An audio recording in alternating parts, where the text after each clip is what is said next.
मुंबऱ्यात सोनम वांगचुक यांच्या समर्थनार्थ राष्ट्रवादी काँग्रेस, शरदचंद्र पवार पक्षाच्या विद्यार्थी संघटनेने जोरदार आंदोलन छेडले. राष्ट्रीय कार्याध्यक्षा तथा नगरसेविका मर्जिया शानू पठाण यांच्या नेतृत्वाखाली शेकडो विद्यार्थी बाबासाहेब आंबेडकर चौकात एकत्र आले आणि केंद्र सरकारविरोधात घोषणाबाजी केली. आंदोलनकर्त्यांनी नीट परीक्षेतील कथित पेपरफुटी प्रकरणाची निष्पक्ष चौकशी करण्याची आणि केंद्रीय शिक्षण मंत्री धर्मेंद्र प्रधान यांच्या राजीनाम्याची मागणी केली. तसेच उपोषणादरम्यान सोनम वांगचुक यांना रुग्णालयात हलविण्याच्या कारवाईचाही निषेध व्यक्त करण्यात आला. यावेळी मर्जिया शानू पठाण म्हणाल्या, तरुणच देशात क्रांती घडवतील. विद्यार्थ्यांच्या भवितव्याशी खेळणाऱ्यांना जनता माफ करणार नाही.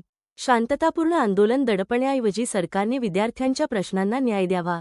विद्यार्थ्यांनी शिक्षण व्यवस्थेत पारदर्शकता, स्पर्धा परीक्षांमध्ये प्रामाणिकपणा आणि विद्यार्थ्यांना न्याय मिळावा, अशी मागणी करत आपला आवाज बुलंद केला.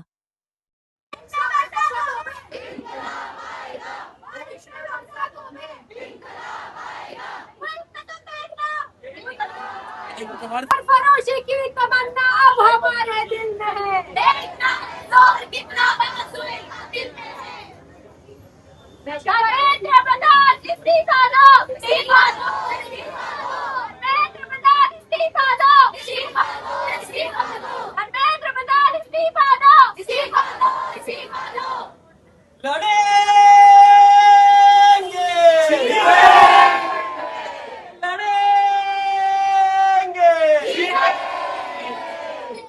सरकार निकम्मी है, सरकार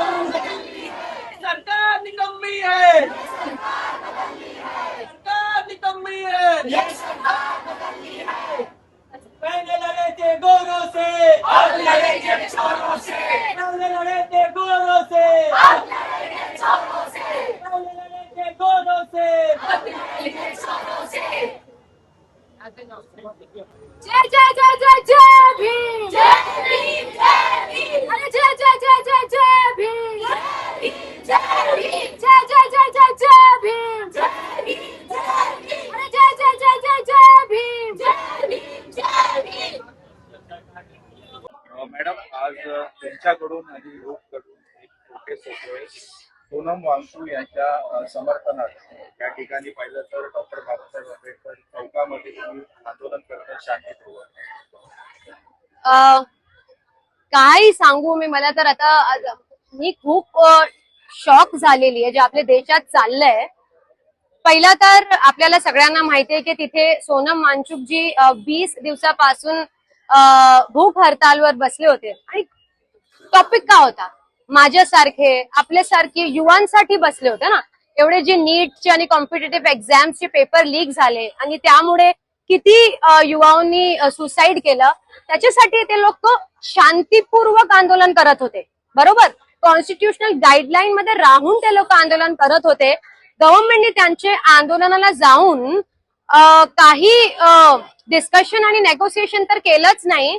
त्याच्या in spite of that, against that, what they did yesterday, forcefully सोनमजीला घेऊन गेले हॉस्पिटलला. दिस इज ही जी गोष्ट झाली आहे असंवैधानिक गोष्ट झाली आहे आणि आम्ही सगळे युथ आज एकत्रित झाले. कारण असं आहे की गव्हर्नमेंटला आता कळलं पाहिजे की तुम्ही असं, आम्ही आंदोलनकारी आहे, आंदोलन करून करून आम्ही तिथून आज यापर्यंत आले. आंदोलन करके मैं वहां से यहाँ पे आई हूँ. आप आंदोलन को दबा नहीं सकते. आप जब भी किसी की आवाज दबाने जाएंगे, खास करके युवाओं की, तो वो उतनी जोर से पूरे देश के हर कोने कोने में आपको सुनने को मिले. तो हम देश का जो एज्युकेशन सिस्टम है उसको बदलने की जरूरत है. अरे क्या हो जाएगा. तुम्ही जेव्हा ते प्रधानला सांगितलं की इस्तीफा द्या बाबा, कारण त्यांना तर येत नाही ना कसा एज्युकेशन सिस्टम चालवायचा है. अपने ऊपर ऐसे लोगों को भार लेके क्यों बैठी है गवर्नमेंट. ऐसे लोगों को अपने छाती पे क्यों लाद के बैठी है जो लोगों को नहीं आ रहा है गवर्नमेंट एज्युकेशन सिस्टम बदलना, एज्युकेशन सिस्टम पर काम करना.